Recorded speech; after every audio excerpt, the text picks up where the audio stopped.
मला कल्पना आहे की खूप उशीर झालेला आहे, त्यामुळे माझं जे बोलायचं होतं ते मी अगदी शॉर्ट मध्ये बोलते, आधीचा भाग पूर्ण सोडून देते,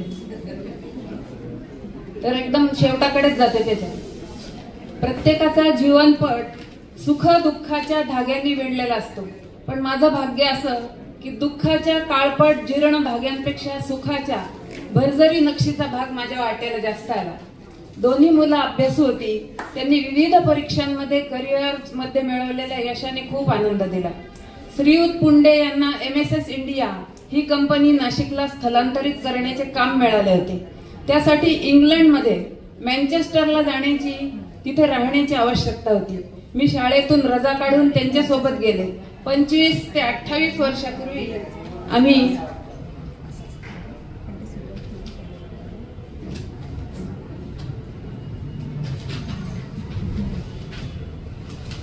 आम्हाला मिळालेली ही पहिली परदेश प्रवासाची संधी माझ्यासाठी मोठा सुखद धक्का होता. त्यानंतर 2000 साली मुलाला भेटायला हाँगकाँगला गेलो. चायनाचा काही भाग पाहून आलो. यानंतर अनेकदा परदेशी गेलो, पण पहिल्या परदेश प्रवासाचं गोडी काही आविटच होती. अश्विन करिअर मध्ये एवढा गुंतला की लग्नाचा विषय मागे पडला. आम्हाला त्याच्या लग्नाची सतत चिंता वाटायची. वय वाढत होतं, आमचे प्रयत्न चालू होते. ज्योतिषशास्त्राचा अभ्यास करणाऱ्या श्री विजय देशपांडे यांनी सुचवल्याप्रमाणे 5 शुक्रवार कालिका देवीला विड्याची पानं, सुपारी ठेवायची, ओटी भरायची, प्रार्थना करावी, असा त्यांनी काहीतरी उपाय सांगितला होता. ते केल्यानंतर थोड्याच दिवसात अश्विनने गुड न्यूज दिली आणि होणाऱ्या सुनेला भेटायला तो घेऊन आला. प्रथम दर्शनी मला वैशालीमध्ये कालिका देवीचंच रूप दिसलं. तशीच रूप गुण संपन्न आणि कर्तृत्व संपन्न. आभाळा एवढा आनंद झाला. 50 नंतर आस लागते ती नातवंडांना खेळवण्याची. मेघनाने एक दिवस ती गोड बातमी दिली, डबल धमाक्याची. तिला ट्विन्स आहेत. ऋत्विक आणि ऋचाच्या जन्मानंतर काही वर्ष आम्ही नातवंडमय होऊन गेलो होतो. कर्णबधिरांना शिकवण्यासाठी आवश्यक प्रशिक्षण मी मुंबईला हॉस्टेलमध्ये 1 वर्ष राहून पूर्ण केलं. मुंबईतील CITD या प्रशिक्षण संस्थेत त्या वर्षीच्या संपूर्ण बॅच मध्ये मी प्रथम क्रमांक मिळवला. तो माझ्यासाठी अभिमानाचा क्षण होता. शाळेत असताना अपंग मुलांच्या राज्यस्तरीय नाट्य स्पर्धेसाठी आम्ही दरवर्षी भाग घ्यायचो. मूकबधिर मुलांना बोलता येईल असे सोपे संवाद लिहून मी नाट्यलेखन करीत असे. नाटक बसवणारी आमची टीम होती. त्यातले काही जण इथे आलेले आहेत. तर आमची ती टीम होती. आम्ही खूप नाटकं बसवली, प्रशंसा मिळवली, बक्षिसं मिळवली. मला नाट्यलेखनाचं बक्षीसही मिळवलं होतं. आता नातवंड मोठी झाली. ऋत्विकने मेरिटचे मार्क मिळवून मुंबईच्या VJTI या प्रख्यात कॉलेजमधून इंजिनिअरिंगला ऍडमिशन मिळवली. पहिल्या 2 वर्षी त्याने आपल्या ब्रँच मध्ये प्रथम येऊन बक्षीस मिळवलं. आता पुन्हा तसेच मिळवेल याची खात्री आहे. ऋचा लॉचे शिक्षण घेत आहे. अनिकेत मध्ये अनिका म्हणजे मुलाची मुलगी, तिथल्या शालांत परीक्षेमध्ये 9.8 ची ग्रेड मिळवून खूप मोठे यश मिळवले आहे. खूप अभिमान वाटला. अशा अनेक आनंदाच्या क्षणांनी किरकोळ दुःखांच्या ढगांना पळवून लावलं.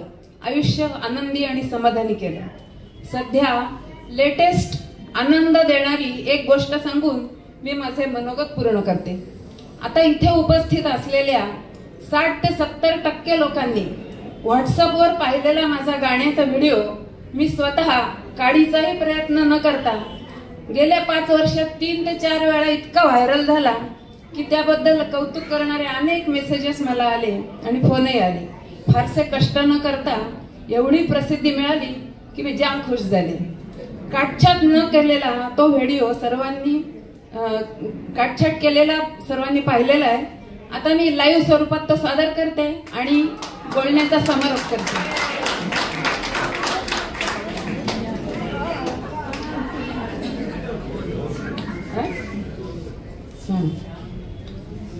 लता मंगेशकर यांच्या घरी गणेश उत्सवाचा कार्यक्रम मोठ्या धूमधडाक्यात साजरा होत असतो आणि त्यांच्याकडे महाप्रसादाच्या कार्यक्रमाला तर सगळे सेलिब्रिटी येत असतात आणि गायक गायिका येत असतात असं मी पेपरमध्ये वाचलं आणि तेच डोक्यात होतं.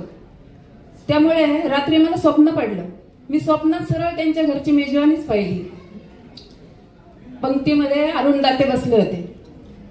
ते काय म्हणाले, बासमतीच्या भातावरती वर्ण दिले तू मला,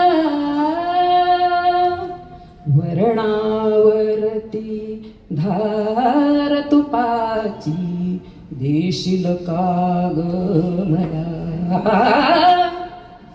त्यांचे शेजारी बसले होते जितेंद्र अभिषेकी. ते अगदी कमी जेवतात. त्यांना वाढू लागल्याबरोबर ते म्हणाले, माझे जेवण झाले झाले, भात असो की सूप असू दे, पुरणपोळी भजी असू दे, काही नकोसे झाले झाले, माझे जेवण झाले झाले. उषाताई मंगेशकर हातात लाडूची परात घेऊन सगळ्यांना आग्रह करतायत, लाडू वाढतायत. ते पाहून आशाताईंना त्यांची फिरकी घ्यायची लहर आली. त्या म्हणाल्या, लाडूची परात तुझ्या हाती, मजेत सारे हे लाडूच खाती, जिलेबी नको बासुंदी नको, लाडूच सर्वांच्या हाती. बदाम काजू आणि बेदाणा कुठं दिसना मला, ग बाई बाई कुठं दिसना मला, इथं दिसना तिथं दिसना, शोधू कुठं दिसला ग बाई दिसला, मला लाडूत बेदाणा दिसला ग बाई दिसला, दिसला ग बाई दिसला, मला लाडूत बेदाणा दिसला ग बाई दिसला. हृदयनाथ मंगेशकर जेवायला बसले आणि तिघी बहिणी त्यांना आग्रह करतायत. पण ते म्हणाले, नको दीदी आता आग्रह मज करू, पोट माझे अगदी पूर्ण भरले, नको दीदी आता. आज जेवणात कढी खूप सुंदर झाली होती बरं का. आणि त्या कढीची आठवण ठेवून लताबाई समारोप करताना म्हणाल्या, जेवणात ही कढी अशीच राहू दे, भोजनास सर्व स्नेही नित्य येऊ दे,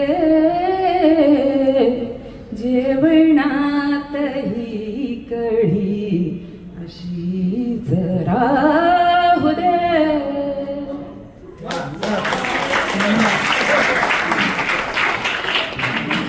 प्रथमताईंचा उत्साह आता त्यांचा शतक महोत्सवी कार्यक्रम निश्चितच होईल, त्या दृष्टिकोनातून आपण शुभेच्छा देऊ. आणि त्या शतक महोत्सवी कार्यक्रमाला तो कार्यक्रम पुंडे काका साजरा करतील अशी ईश्वराकडे प्रार्थना करतो. अतिशय चांगल्या पद्धतीची साथ आपण सगळ्यांनी दिली. अजून अनेक